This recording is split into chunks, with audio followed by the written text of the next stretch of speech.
2021 साल भारतीय test cricket team के लिए काफी अच्छा था क्योंकि दो ऐसे वेन्यूज पे उन्होंने टेस्ट जीते जिन्हें ऑपोजिशन का गढ़ माना जाता है, जैसे कि ब्रिस्बेन या सेंचुरियन। और मजे की बात देखिए, 2022 में भारत ने पहला टेस्ट वहीं पे हारा। जो भारत के लिए गढ़ कहा जा सकता है वो है जोहानिसबर्ग। तो जोहानिसबर्ग टेस्ट के चौथे और आखिरी दिन के लिए आप देख रहे हैं ईएसपीएन क्रिक इन्फो मैच डे हिंदी। हमारे साथ जुड़ने वाले हैं भूतपूर्व भारतीय टेस्ट क्रिकेटर संजय मांजरेकर।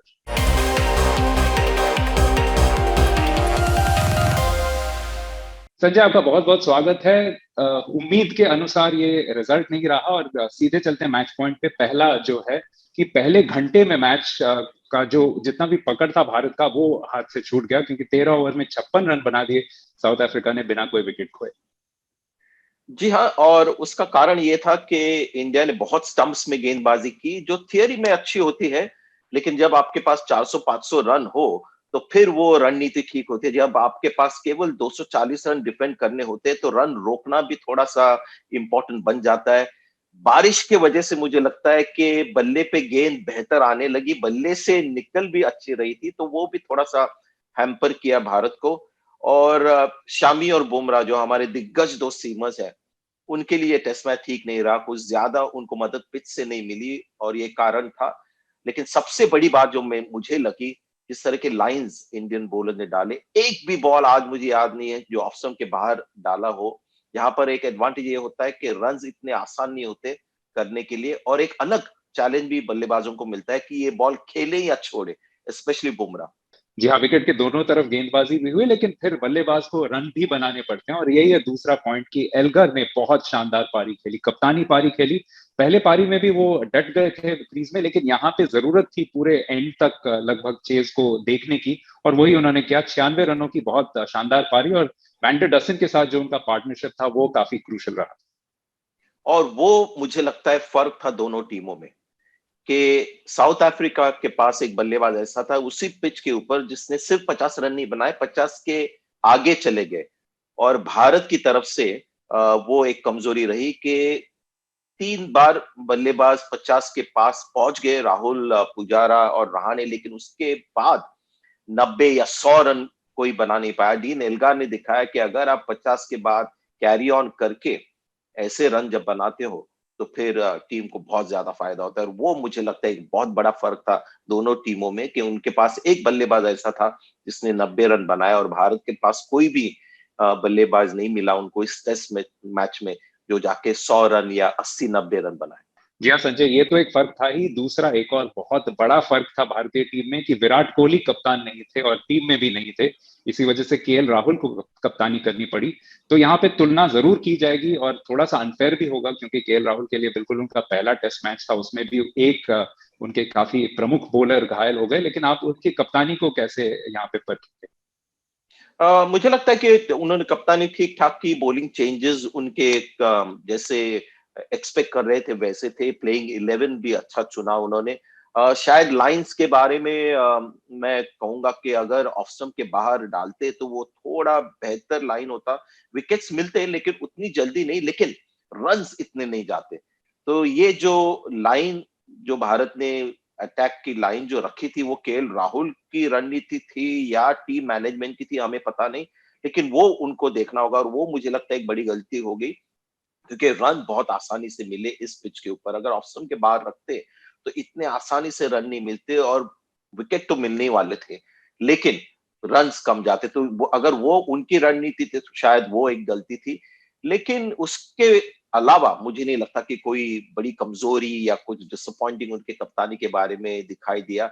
विराट कोहली का थोड़ा स्पिरिट कभी-कभी काम में आता है। ऑपोजिशन सोचता है कि अरे! ये टीम तो बिल्कुल हारने वाली स्थिति में है, लेकिन फिर भी ऐसे खेल रही है जैसे मैच जीतने वाली। ये विराट कोहली थोड़ा स्पिरिट लाते हैं। लेकिन मुझे नहीं लगता कि केएल राहुल की कप्तानी से इतना बड़ा कुछ फ़र्क पड़ गया कि भारत बिल्कुल अगला टेस्ट मैच हार गई है। एक छोटा सा फॉलोअप सवाल जो जरूर काफी फैंस के जहन में भी था कि अजिंक्य रहाणे मौजूद थे 11 में, जो बहुत अच्छी कप्तानी कर चुके हैं, लेकिन इस मैच में औपचारिक कप्तान भी नहीं थे, उप कप्तान भी नहीं थे। लेकिन आप ऐसे ड्रेसिंग रूम्स में जरूर रहे होंगे जहाँ पे ऐसे एक्स कैप्टन रहते हैं, तो उनका कितना इनपुट रहता है ऐसे चेज में खासकर? पता नहीं, क्योंकि क्या बातें होती है हमें बाहर से तो पता नहीं चलता टीवी से, लेकिन मैं हमेशा मानता हूँ कि अगर एक नया कप्तान हो, तो फिर कोच जो है, और राहुल द्रविड़ जैसे कोच अगर आप अपॉइंट करते हो, तो इनका जो दिमाग है इस उम्र में, और इतना क्रिकेट खेला हुआ दिमाग, मुझे लगता है जब मैच चल रहा हो तब उनका दिमाग वहां पर चलना चाहिए, बॉलिंग चेंजेस में, टैक्टिक्स में। और अजिंक्य रहाणे अगर वहां है तो उनके भी इनपुट्स होने चाहिए, पुजारा भी है। तो अकेला कप्तान डिसीजन नहीं लेना चाहिए, अनलेस कोई इमरान खान जैसा हो या कोई दिग्गज कप्तान हो जिसको किसी की जरूरत नहीं पड़ती। लेकिन केएल राहुल नए कप्तान है, तो ये 3-4 लोग उनको एडवाइस तो देनी चाहिए। और मैं हमेशा मानता हूँ, और क्रिकेट में इतना होता नहीं कि कोच जो बनता है, हम सिलेक्शन करते हैं बहुत स्क्रूटनाइज करके, एक महान हस्ती को कोच बनाते हैं, लेकिन कोच का काम सिर्फ ये नहीं कि टीम को प्रिपेयर करके छोड़ दे। मुझे तो लगता है कि हर मोमेंट में जब गेम वहां चल रहा हो, तो कोच का कहीं ना कहीं थोड़ा सा कंट्रीब्यूशन होना चाहिए। और शायद फुटबॉल में जैसे कोच का रोल होता है वो क्रिकेट में आए, ये मेरी उम्मीद है। चलिए आगे देखते हैं केप टाउन की तरफ, क्योंकि हमारे जो प्रोड्यूसर हैं सैयद हुसैन, वो भी कह रहे थे कि आज से पहले भारत ने जोहानिसबर्ग में कोई टेस्ट नहीं हारा था। वैसे ही केप टाउन में आज तक कोई टेस्ट नहीं जीता है और साउथ अफ्रीका में भी कोई टेस्ट सीरीज नहीं जीता है। तो इतिहास रचने के लिए क्या अलग करना पड़ेगा भारत को? एक चीज जिसकी तरफ आपका ध्यान आकर्षित करना चाहूंगा वो ये है कि भारत ने इस पूरी सीरीज में सिर्फ 100 रन के ऊपर की साझेदारियां निभाई हैं, तो एक वहां पे एक डेफिनेट एरिया ऑफ इम्प्रूवमेंट है। जी हाँ, ये तो कमजोरी हमने सीरीज के पहले भी कही थी कि भारतीय टीम की एक कमजोरी है। क्योंकि प्लेयर्स के अगर आप आंकड़े देखें, रिकॉर्ड देखें, तो बहुत ही इंप्रेसिव है, लेकिन फॉर्म में कम है वो प्लेयर्स। मयंक अग्रवाल काफी अच्छे खेले ओपनर के रूप में, और इंग्लैंड में भी अगर आप देखें तो ओपनर्स ने इंग्लैंड भारत को बचाया, रोहित शर्मा ने, केएल राहुल ने। लेकिन उसके बाद 3-4-5 ये थोड़ा सा प्रॉब्लम है, और ऋषभ पंत भी आजकल थोड़ा ठंडा चल रहे, तो ये एक कमजोरी है। जब विराट कोहली आएंगे तो उनका फॉर्म फिर से आए या नहीं, लेकिन ये कमजोरी लेकर भारत को खेलना होगा। इसीलिए मैं मानता हूं कि बॉलिंग को थोड़ा सा वो कवर अप करना पड़ेगा, और न्यूलैंड्स में वही कमजोरी होगी। लेकिन साउथ अफ्रीका क्योंकि ये टेस्ट मैच जीती है, सडनली हमको ये नहीं सोचना चाहिए कि ये बहुत ही स्ट्रांग टीम है और भारत को फिर से हरा सकती है। मैं फिर से मानूंगा कि जब केप टाउन में जाएंगे हम, तो भारतीय टीम एक स्ट्रॉन्गर टीम है। और लेकिन अगर सीख वो ले इस टेस्ट मैच में से क्या गलतियां हो गई, तो शायद वो टेस्ट जीत सकती है, और सीरीज साउथ अफ्रीका में जरूर जीत सकती है भारत। एक छोटा सा सवाल, अगर सिराज अनफिट रहते हैं तो उनकी जगह आप किसको खिलाएं? जिस तरह की गेंदबाजी हुई है कि विकेट टेकिंग गेंदबाजी, लेकिन रन्स काफी लीक हो गए, तो आइदर बुमराह थोड़ा सा इकोनॉमिकल गेंदबाजी पे फोकस करे, ऑफ स्टंप के बाहर डालते रहे, और उनका एंगल भी ऐसा आता है, तो अगर ऑफ स्टंप के बाहर रखेंगे तो बल्लेबाजों को थोड़ा सा चैलेंज होगा कि ये बॉल को खेले या छोड़े, क्योंकि अंदर भी उनकी गेंद आती है। तो अगर वो उस लाइन से गेंदबाजी करे तो ठीक है, नहीं तो ईशांत शर्मा के बारे में सोचना पड़ेगा, क्योंकि हमेशा जब आपके पास बॉलर्स होते हैं तो एक कॉम्बिनेशन बनता है। अगर आपके पास शार्दुल ठाकुर है तो वो विकेट टेकिंग बॉलर है, लेकिन रन्स भी देंगे।